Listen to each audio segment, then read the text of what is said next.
बुद्धं शरणं गच्छामि। दोस्त मैं Kailash Mishra, director destination IAS academy में लास्ट 2 डिकेड से सिविल सर्विस से एस्पिरेंट को गाइड कर रहा हूँ। आज मैं आप लोगों के साथ कंबोडिया थाईलैंड संघर्ष के बारे में चर्चा करूंगा, जो civil service examination point of view से बहुत ही इम्पोर्टेंट है। खासकर अभी जो इंटरव्यू चल रही है उसके पॉइंट ऑफ व्यू से बहुत ही इम्पोर्टेंट है। दोस्त, इस संघर्ष को समझने के लिए हमें थाईलैंड और कंबोडिया का इतिहास को समझना होगा, जिनको हम लोग 3 भागों में पढ़ेंगे: pre colonial history and post colonial history. तो पहले हम देखेंगे प्री कॉलोनियल हिस्ट्री। आपके नॉलेज के लिए, कंबोडिया का खमेर एम्पायर का फाउंडर जो है कि कौन थे? जयवर्मन सेकेंड, 802 to 850, जिनका इंडिया से लिंक था। वहां पर पहली शैलेंद्र डायनेस्टी भी हुआ करता था। तो प्री कॉलोनियल पीरियड में मंडल सिस्टम था। मंडल सिस्टम का मतलब क्या होता है कि एक राजा का जहां तक प्रभाव क्षेत्र है वहां तक उनका बाउंड्री है। जैसे कि आज के संदर्भ में आप देखेंगे कि बाउंड्री निश्चित होती है सोवरेन नेशन स्टेट का, लेकिन उस समय इस तरह की बात उस क्षेत्र में नहीं थी। एक राजा का जहां तक प्रभाव क्षेत्र था वहीं तक बाउंड्री थी उनकी। उस समय का कंबोडिया और वर्तमान थाईलैंड खमेर अंपायर के प्रभाव क्षेत्र में था, जिसे कि मैंने आपको इसमें दिखाया है।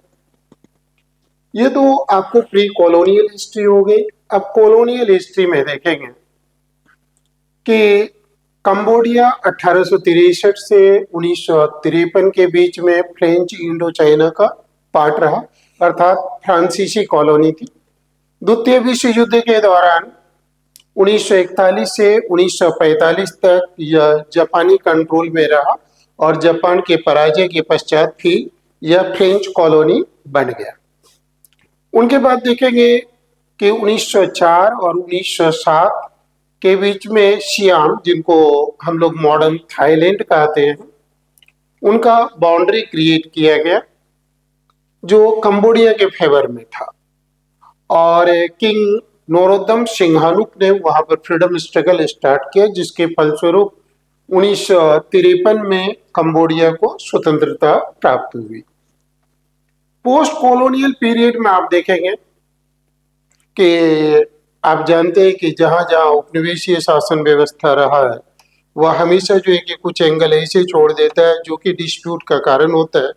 जैसे कि आज के संदर्भ में भारत और पाकिस्तान ले लीजिए, अफगानिस्तान और पाकिस्तान ले लीजिए, सभी जगह वह कुछ न कुछ क्लू जरूर छोड़ देता है जिससे कि फ्यूचर में भी डिस्प्यूट रहे।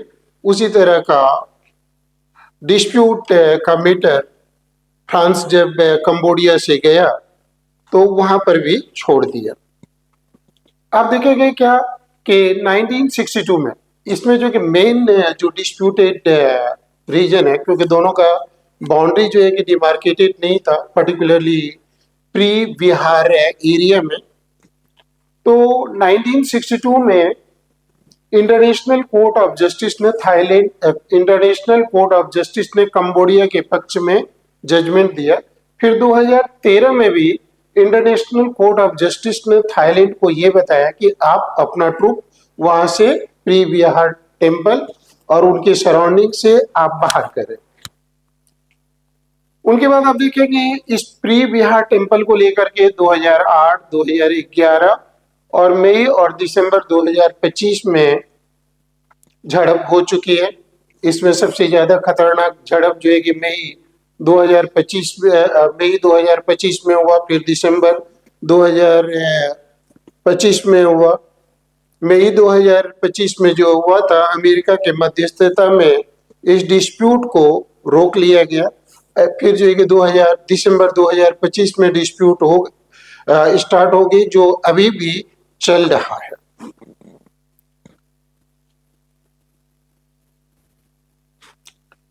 अब देखेंगे कि इसका इम्पैक्ट क्या है इस कॉन्फ्लिक्ट का? तो पहला इम्पैक्ट आप देखेंगे, जो सबसे ज्यादा प्रभावित होता है वो गरीब आदमी प्रभावित होता है, आम लोग प्रभावित होता है। आम लोग का कैजुअलिटी भी, बहुत सारे लोग जो है कि मारे गए हैं वहां पर। बॉर्डर एरिया से हजारों की संख्या में लोग डिस्प्लेस हुए, डिस्प्लेसमेंट हुआ। और दोनों देश का फाइटर प्लेन चल रहा है, टैंक चल रही है, गोला बारूद चल रही है, तो जिससे वहां का इंफ्रास्ट्रक्चर भी डैमेज हुआ है। अब जो कि नेक्स्ट एस्पेक्ट देखेंगे आप कि इनका इम्पैक्ट क्या पड़ता है। पहला इम्पैक्ट जैसे कि यहाँ पर मैंने लिखवाया है, Thailand loses over $300 million in 5 days border clash with Cambodia। $300 million 5 दिन में, तो कहिए कि $60 million पर डे जो है इनका लॉस हो रहा है, बॉर्डर ट्रेड डिस्ट्रप्शन। अब टूरिज्म जो इस एरिया में, प्री बिहार टेम्पल एरिया में जाता था, वहां पर भी आप देखेंगे कि टूरिस्ट की संख्या घट गई है। अनसर्टेनिटी वहां पर है, अनिश्चितता के वातावरण वहां पर है। उनके बाद आप देखेंगे कि सुपर पावर का रूल वहां पर क्या है। अमेरिका की भूमिका देखेंगे। अमेरिका ने मई 2025 में जब कॉन्फ्लिक्ट हुई थी, तो उस समय भी अमेरिका ने के मध्यस्थता में इसे रोक दिया गया था।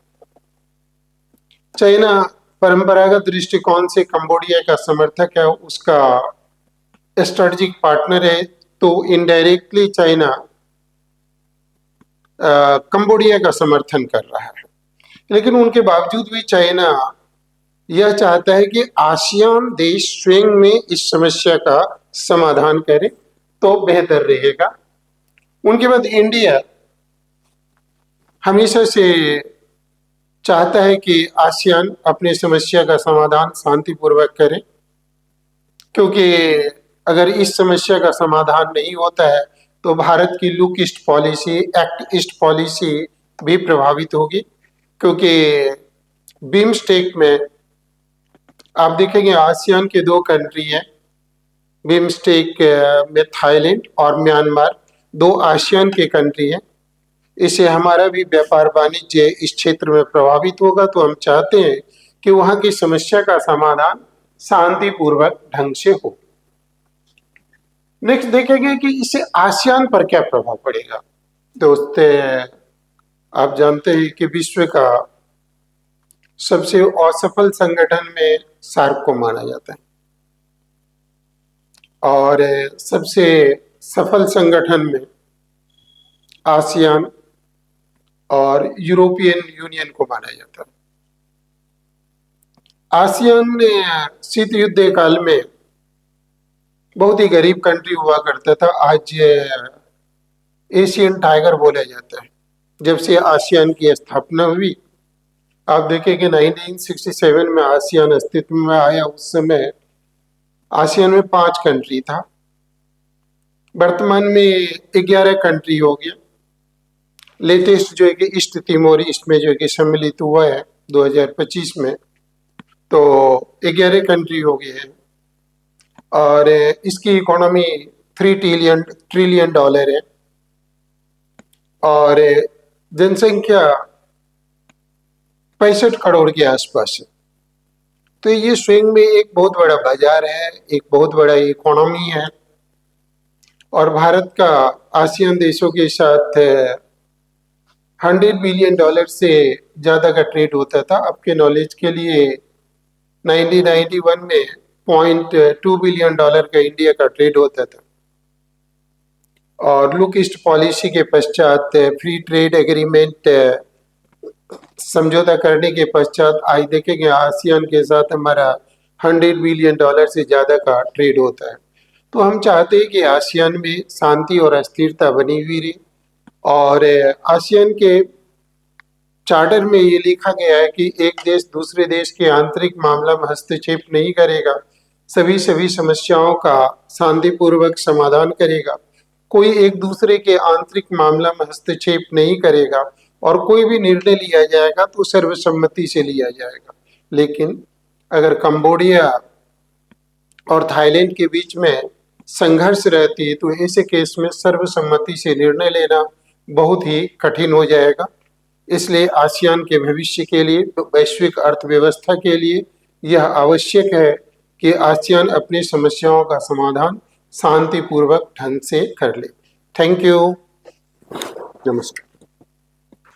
इस वीडियो को देखने के लिए आपका धन्यवाद। हमें आशा है कि ये वीडियो आपको अपने लक्ष्य की ओर एक कदम आगे बढ़ने में मदद करेगा। यदि यह वीडियो आपके लिए उपयोगी रहा हो तो इसे लाइक, शेयर और हमारे चैनल को सब्सक्राइब करना न भूलें ताकि आपको डेस्टिनेशन IAS एकेडमी से और भी उपयोगी UPSC मार्गदर्शन मिलता रहे।